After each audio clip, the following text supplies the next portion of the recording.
welcome to Wrestling Nostalgia. I am your host, Dave Dynasty. Thank you for joining us wherever you are and in whatever platform you are listening. Make sure you hit that subscribe button. That way, you do not miss any content we put out. All the episodes will be right there in your device on the day of their release.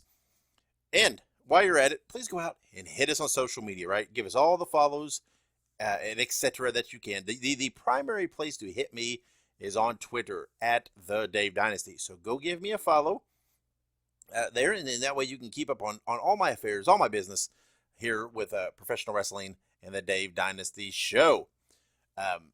What else have we got going on? This is, right now as I'm recording this, this is Sunday, the Sunday of WrestleMania weekend. The first night is over with. A lot of the events are over with. The Hall of Fame is over with. Let's talk about a couple things that interested me this weekend. Let's start with the Ring of Honor show, right? It was a pretty good show, but it had one of the best matches I've seen in a long, long time, and it's not going to surprise any of you. It was the Briscoes versus FTR, the match that I've been dreaming of for so long, the match I've been hyping for so long, the match that I've been begging and pleading someone to put on for so long finally happened, and it didn't disappoint me. If you have not seen this, go out of your way to see it. This is a spectacular tag team wrestling match. I loved it. I will watch it again, probably several times. And it ended with FTR winning the Ring of Honor tag team titles. Their resume continues to grow. They're on this hunt, right, to enhance their legacy, and they did it there with winning the Ring of Honor tag team titles. They won the NXT tag titles, they won the Raw tag team titles, they won the SmackDown tag team titles, they won the AEW tag team titles, they won the AAA tag team titles, and now they add the Ring of Honor tag titles to their list. But again, it was a great match there on Supercard of Honor. I highly recommend it to anyone that wants to watch. Let's see what else. I haven't watched many of the shows really. I don't watch a lot of that stuff. Haven't really even been paying attention to a lot of stuff. Nothing's jumped out at me in particular. But let's talk about the Hall of Fame.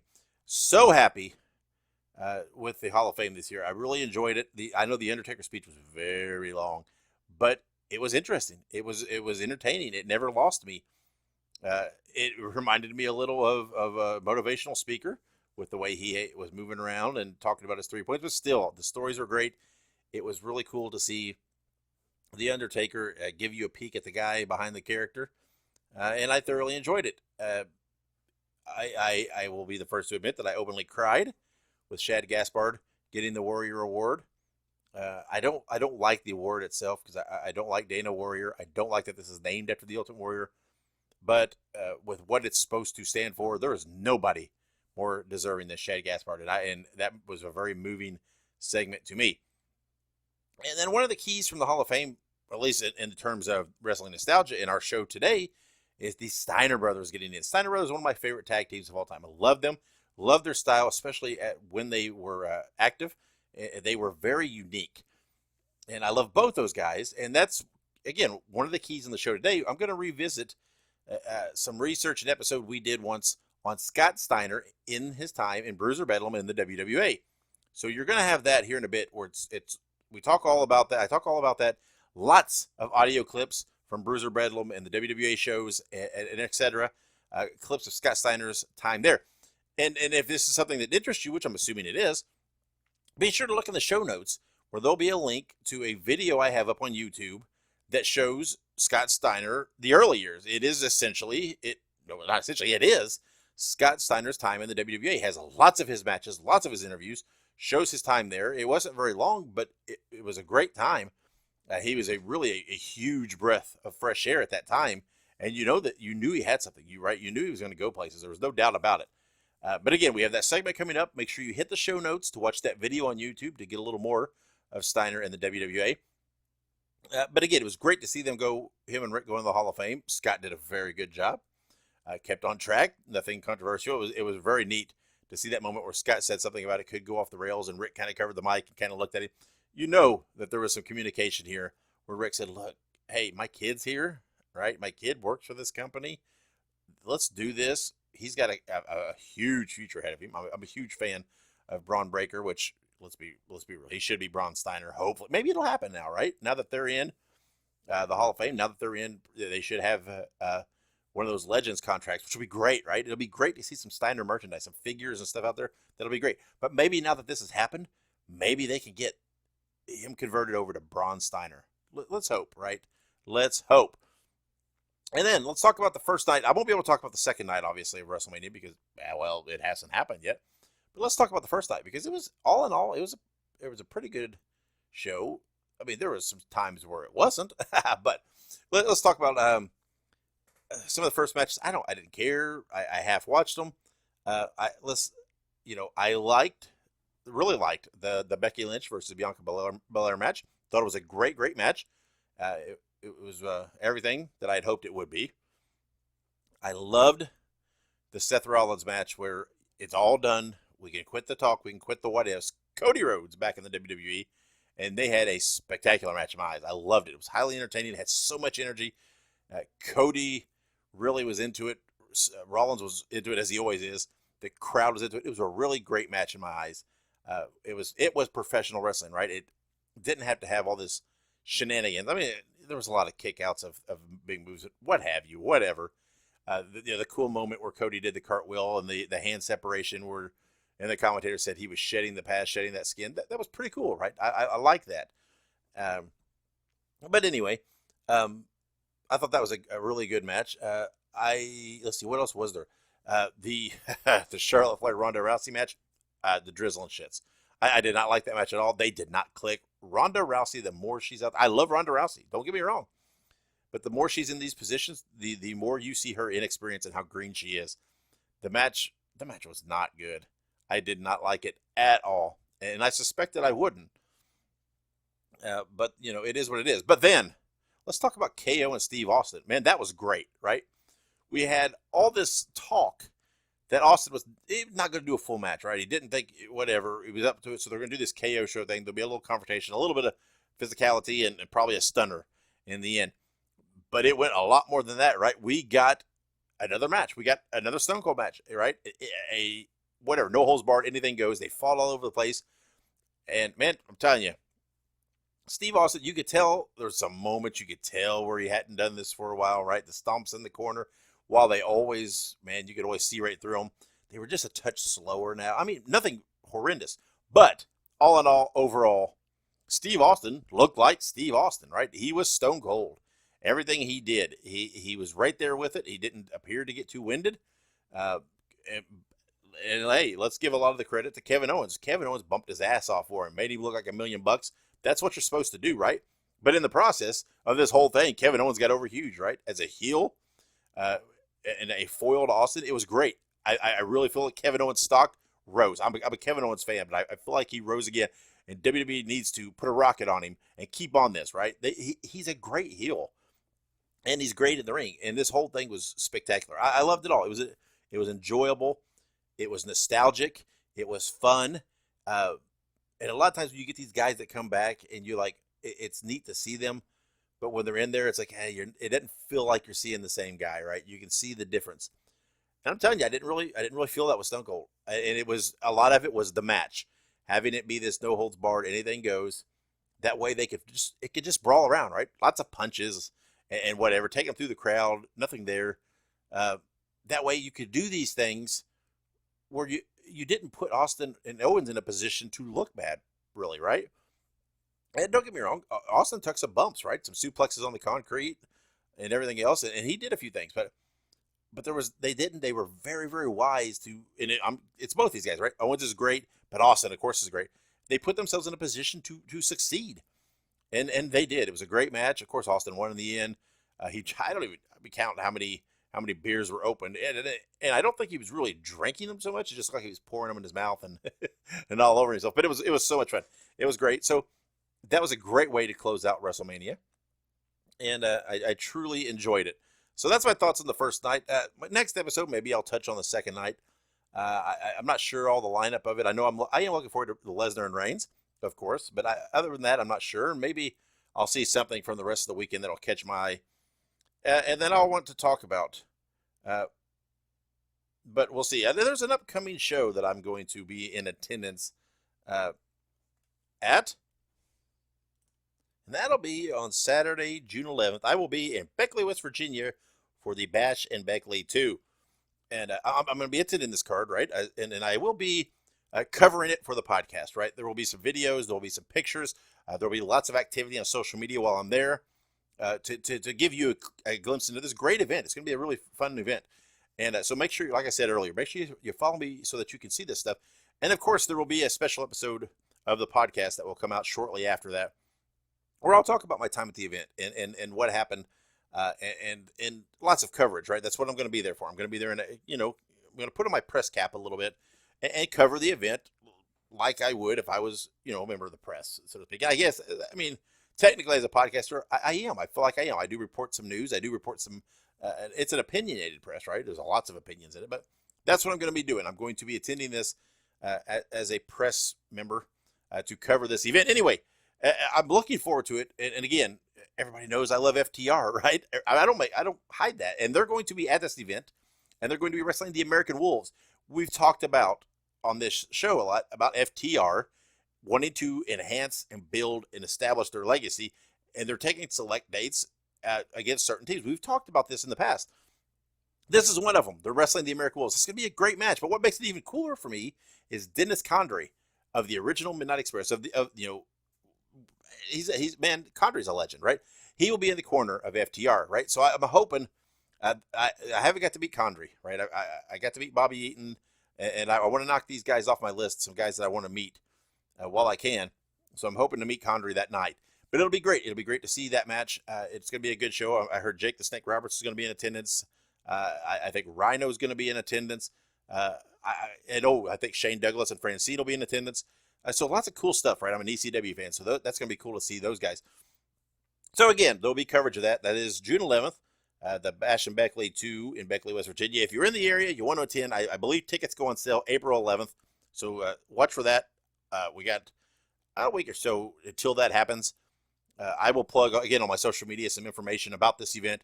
We'll plug some information about the tickets when it goes on sale. And now it's time, guys. We got to, I know people are mixed feelings about ads, but we got to hit up the sponsor here. They help cover the show, and that is Manscaped. So our friends at Manscaped, who are the global leaders in below-the-waist hygiene, they're turning men's shower dreams into their favorite routine with the all-new Ultra Premium Collection. This all-in-one hygiene, skin, and hair bundle is designed to upgrade the everyday man's shower routine from head to toe. Your skin, your hair, your balls deserve this. Save big by going to manscaped.com and using the promo code Dynasty20, DYNASTY20. Manscaped.com, the code Dynasty20, you'll get 20% off and free shipping. So let me walk you through the Manscaped shower routine here. You start with the cologne-infused Ultra Premium Body Wash with aloe vera and sea salt. All right, it's great for your skin.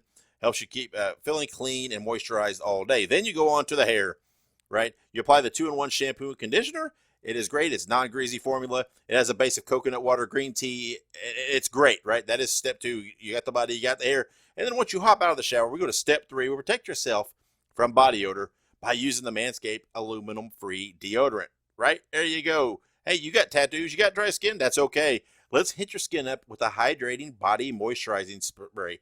It'll protect all that. It'll moisturize your body. Hey, and then let's cap it all off by using the Manscaped Lip Balm. And that's a free gift when you buy the Ultra Premium Collection. And then, of course, to keep the grooming in line, you're going to use the Lawnmower 4.0 electric trimmer. Guys, I use this all the time, right? It is a great product. It's rechargeable. It's waterproof. It has a light. It does its job. It's perfect, right? The Lawnmower 4.0. So remember, go to manscaped.com, use the promo code Dynasty20, and get 20% off and free shipping on your order. Let's get to Scott Steiner in the WWA. Or, like I said earlier, us here in the Midwest, remember when this kid broke in, we knew him as Scott Wreck Steiner.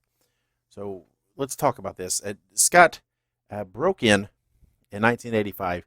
He trained with Dr. Jerry Grimm Jr. at Torio's Health Club in Toledo, Ohio. Now, naturally, he got some help in this training from other guys that were in the Bruiser Bedlam in the WWE at that time, guys like Don Kent and Calypso Jim, now known as Bobo Brazil Jr. And everybody that I have talked to and everybody that has spoken on the matter has talked about how natural Scott was.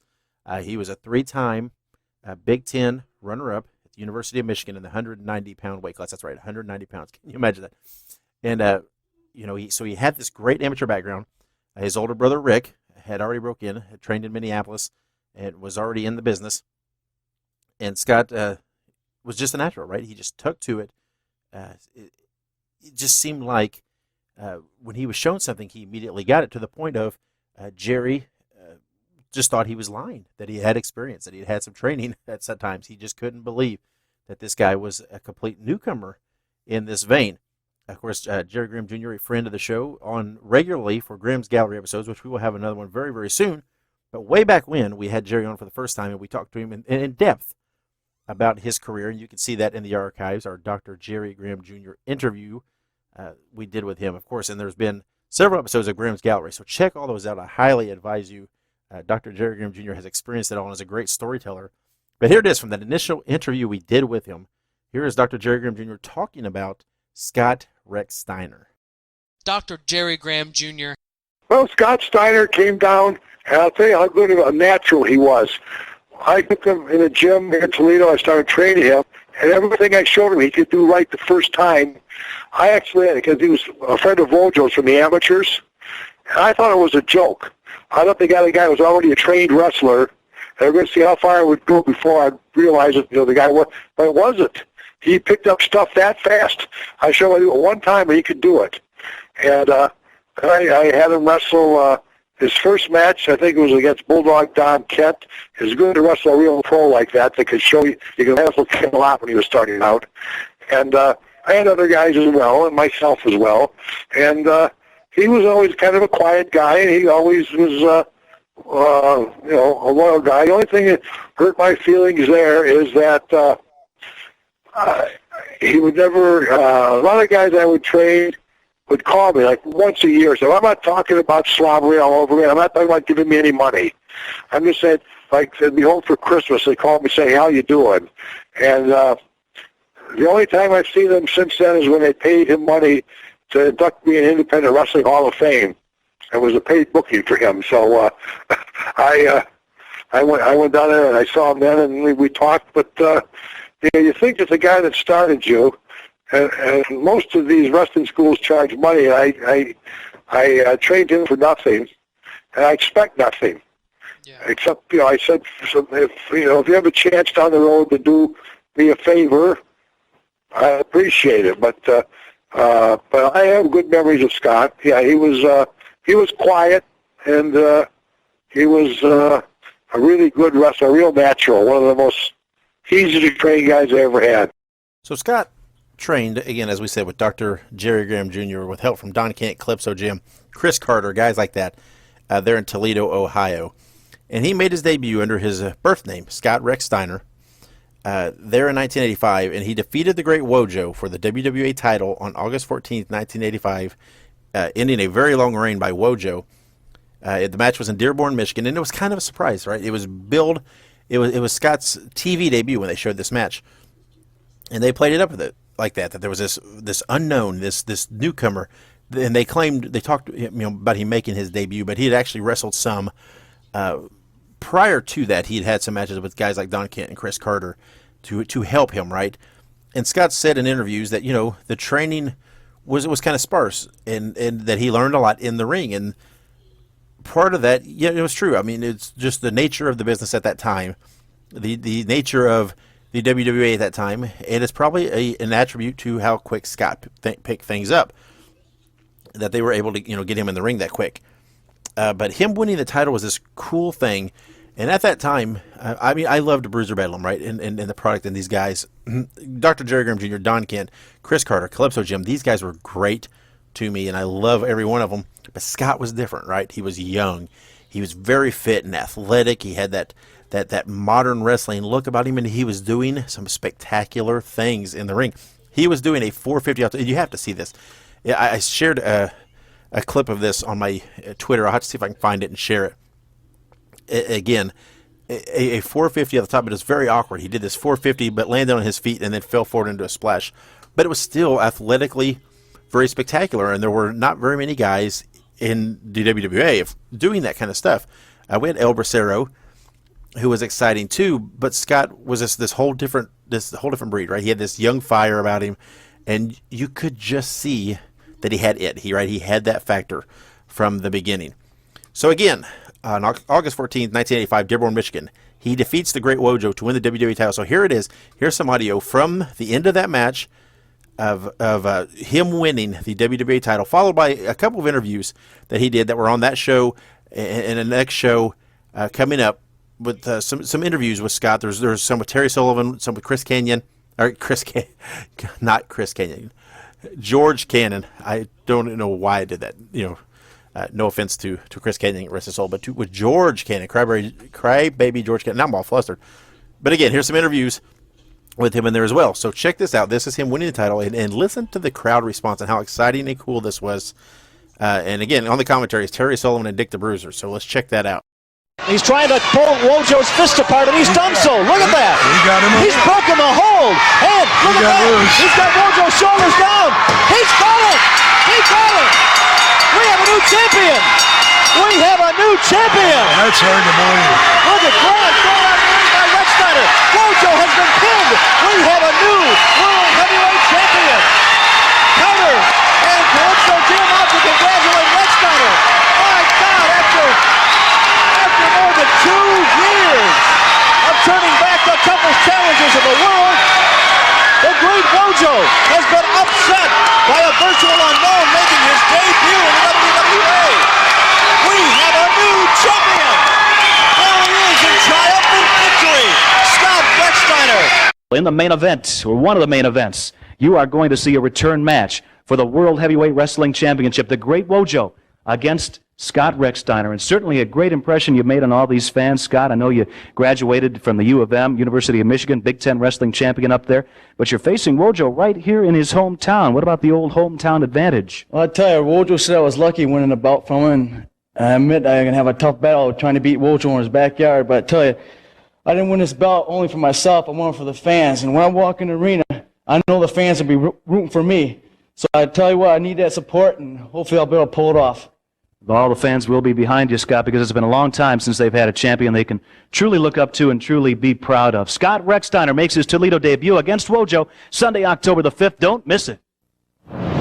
Some of the biggest news in professional wrestling fans has been a recent development where the WWA title changed hands. This came right out of the blue. No one expected it.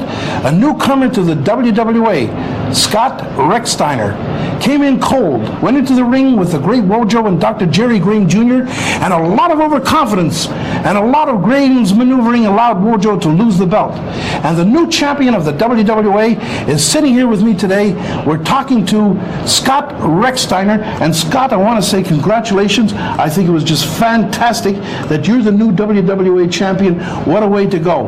And what I'd like to do now is have you tell some of the wrestling fans out there some of your plans for the future, what you intend to do, and a little bit of your background. Well, I started out a state champ in high school, and went to University of Michigan, was all Big Ten there, all American. I always had this dream since junior high, be a world champion. So I went down south, wrestled pro down there for 6 months. Then I heard about the talent at WWA and Bruiser Bedlam Series.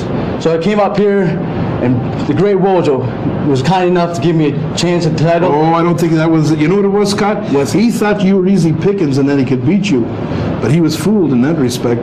Well, I tell you what, I appreciate the chance that he gave me, and I'll do my best, because this title is mine now, and I'll defend it against anybody. There is great challenges out there, but I'll do my best to defend it. Well, just prior to coming on, Scott was telling me that because when Dr. Jerry Graham Jr. and the Great Wojo had the title, that they used to put some of the good wrestlers to the side and wouldn't allow them a shot at the title. What Scott is going to do now is allow everybody to have an open shot at that title.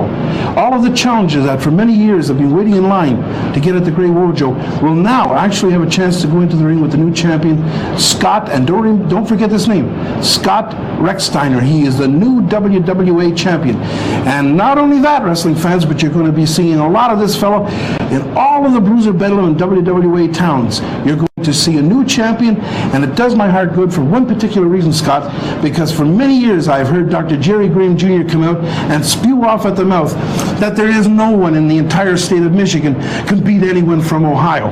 Well, as it turns out, the man who defeated the great Wojo for the WWA championship is a man from Michigan, born in Michigan, went to school in Michigan, he's going to stay in Michigan, and you guys, Dr. Jerry Graham Jr. and the great Wojo, are going to have to get at the back of the line if you want a shot at this title. What a great champion, Scott Still champion Scott Steiner. Scott, what an amazing championship victory, and what sweet satisfaction you must have right now. Not only did you pin him, but you kept your promise to the fans and you tore that mask off of that guy's face. That's right, Terry. I tell you, I'm people's champion. I make a promise to my fans. I'll try my utmost to keep it. It must have been a very difficult match for you to prepare for, Scott. Usually when you're going up against a man like Wojo, you know pretty much what he's going to come at you with, but you were going up against a Looney Tune there. That's right, he was tough at the beginning. I was warmed down. Finally got a top room fight. It was an amazing, amazing victory, and you certainly are a man worthy of holding that prestigious World Heavyweight Championship belt. And I know that Chris Carter has got to be a guy right now, as he said a lot, he had a lot of harsh words to say prior to this match with you, as you well know also. Well, I'll tell you what, Terry, I don't get along with Chris Carter now.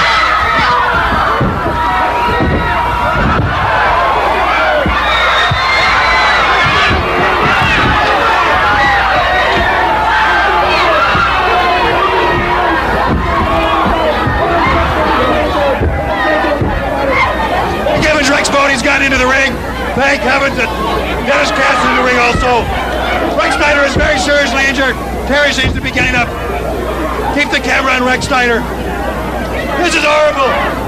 I don't know what kind of powder that was and what substance it was, but Rex Steiner is in pain. He's in immense pain, and he's been injured in the worst possible place to be injured, around the eyes. A fan's bringing some water. Bodie, we got some water. Some water. Rinse his eyes out. Get that water in his eyes. Now, Scott would lose the title back to the Great Wojo on May 3rd, 1987.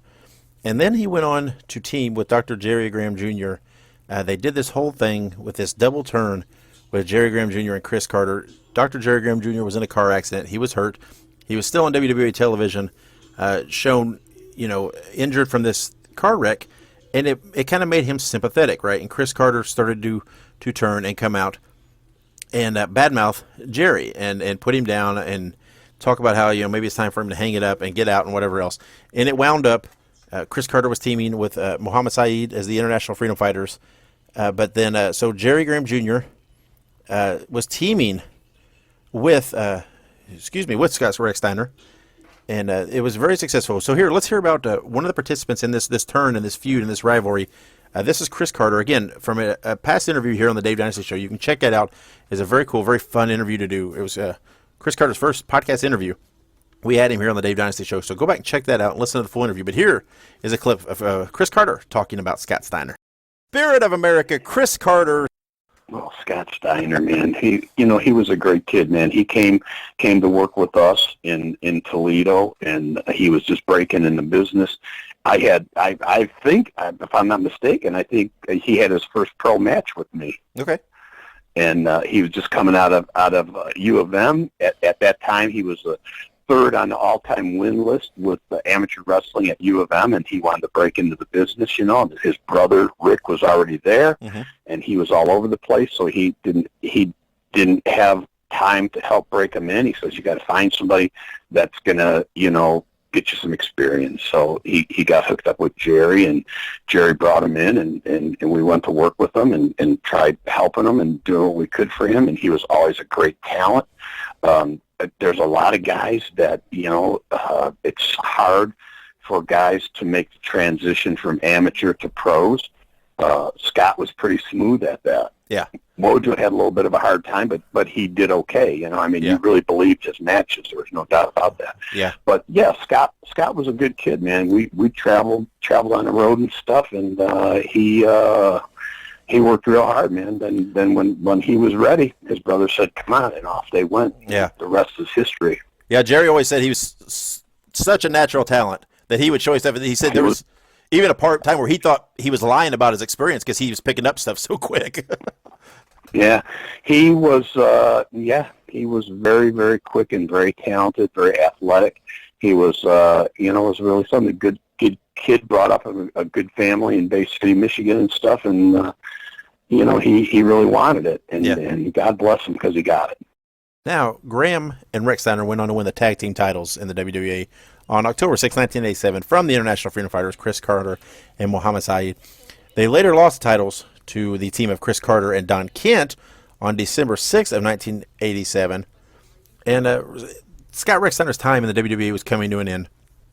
He had accomplished a lot. I think he felt it was time to move on. But he did work a little bit longer in the WWA, and he started to team some with Calypso Jim and travel a little with him. Now, Calypso Jim now is known as Bobo Brazil Jr., and again, we had him on the show a while back. And as we do with a lot of them, because everybody has interesting Scott Steiner stories, and guys, especially from this time period that worked, we wanted to get the reflections of what a young Scott Steiner was like. So here's from that interview way back. This is one of our early interviews that we did almost 3 years ago with Bobo Brazil Jr. talking about Scott Steiner. Bobo Brazil Jr. No, I trained Scott Steiner. I helped train him. Oh, did you? We was tag team partners. Oh, I could tell you some stories about me and him traveling up and down the road. Well, can you tell us one pretty good story about you guys? Yes, we left Savannah, Ohio, and was headed back to Toledo. We didn't have time to get dressed. So we ride with just Ralph the Pigs on, and then, no shirt, and a convertible, hair blowing. I had a curl. Scott hair was my hair blowing. Two police women pulled up beside us. Off-duty asked us to pull over. We pull over. So they give us an address to meet them in Toledo. And we go to the address, and we didn't quite get the street spell right. Because, you're talking in a hurry. So we go and we get there, we go around to the back, we dive in the pool. We swimming so the women didn't come out. There was a guy come out, and I go like, Scott, who's that? He goes, I don't know. He said, they said they'll be here a little bit later. So about 30 minutes went by. Now, remember, we got a wrestle that night at 8 o'clock. And this is like 5 in the evening. Nobody said. So finally the cops came around and said, hey, how y'all doing? We're doing pretty good. They knew us. So we was on TV. They said, Calypso, Scott said, do you realize y'all in these people proof? We said, yeah, we was told by these two lady cops happened. They knew the two lady cops. They went to lab. They said, they live on the other side of town. What are y'all doing on this? The address. So we showed them the address. It's just the street was misspelled. And the people we had to get those couples and their two sons free tickets to get to the show to keep them getting locked up for trespassing. Scott and I, we laughed about it when we got the convertible and went around. So the two female cops came to the show. And when the other cops had told them what happened, boy, they came and we was a laughing stock. But it was one of the greatest nights that we ever had, tagging together. And then we went on the next night, and they split us up. They gave me Dennis Cash, which he's dead and gone. And we was Team USA, and Scott Steiner took the belt from the great Rojo to become the WWA World Heavyweight Champion. That was the greatest time, and we still run together, we still hung together. I was the tag team champion, one half tag team champion, he was the heavyweight champion. We went everywhere together, and then he said, I want to go places. And I said, well, go down to Memphis. They don't pay much. I said, but go down to Memphis. I went to WCW. He went down to Memphis. So my 3 weeks in WCW was time for me to come back to the WWA. He went, and they said, we didn't send for you, we sent for Clip Jim. What are you doing here? Well, the promoter, Nick Goulas out of Nashville, Tennessee, sent him there. They didn't get the email, so they sent Scott Steiner back to Memphis. I had to turn around and go back for another week, and then they sent me to Memphis to tag with Scott. It was another great time, but he was something else. He was a character and a half. You cannot get him today, right today you cannot. If you ever interview, he would not say Bobo Jr. He would always say Clipso Jim. My wife met him in 2005, and she said, Bobo told me to come around to this door. He said, you mean Clipso Jim? She said, why he called you? I said, that's all he's going to ever call me. That's all he ever. But we had a lot of fun as being a Big Ten Michigan wrestler. Scott was. We went to a lot of homes to see children that Hogan didn't go to see. I'm not down with Hogan, but Hogan's supposed to have been there. George Cannon said, I need you two to go. At the time, I was a resident of Indianapolis. I had to drive from Indianapolis to Detroit, and Scott he had to drive from Memphis to Detroit. You know, that's how dedicated we was to wrestling. And guys is not dedicated like that no more. So in early 1988, Scott Rex Steiner moved on to the Memphis territory and worked there. I believe he continued to work under the name Scott Rex Steiner there. And again, it was clear that his star was on the rise. It was clear that he had all this talent, and it was not long after that he made the move to the NWA, started teaming with his brother Rick, and then, as they say, the rest is history. Everybody knows the star that Scott Steiner became after that. Again, Scott Steiner's always been entertaining. He's always been a great character, and he's always been very innovative, especially in WWA Bruiser Bedlam at that time. Again, there was not anybody doing things like Scott. There was not that young, fiery guy with that body and that look and that energy that he had. I mean, he'd come leaping in over the ropes before matches and just pumped up during his introductions, and there was nobody else doing that at the time, so he was very fresh and exciting in the territory at that time. Now, Scott, from all those stories I've gathered, he doesn't like to talk about his time in the WWA and with Bruiser Bedlam. There has been some comments he's made about Dick the Bruiser, where he said, you know, Bruiser was a great guy, and he loved traveling with Dick and being around Dick and hearing stories about the old times and everything else. But Scott doesn't like to talk a lot about those early days, and I'm not sure why. I'm not sure, you know, what it is about it. You know, I guess he just likes to focus on the prime years of his career. Apparently, I'm not sure what it is. I've had this movement, this wish to have Scott Steiner on my show to talk about the beginning of his career. Just want to talk about his time in WWE and Bruiser Bedlam. And who knows? Hopefully, maybe, perhaps, someday, it'll come to fruition. One can hope, right? It is one of my dream interviews to have on the show, so I'm keeping that spark of hope alive. So thank you guys for listening to Wrestling Nostalgia. I am your host, Dave Dynasty, and we will see you next time. Hey, make sure you subscribe so that you get that. But wherever you go and whatever you do, be sure to be good, be safe, and keep on growing.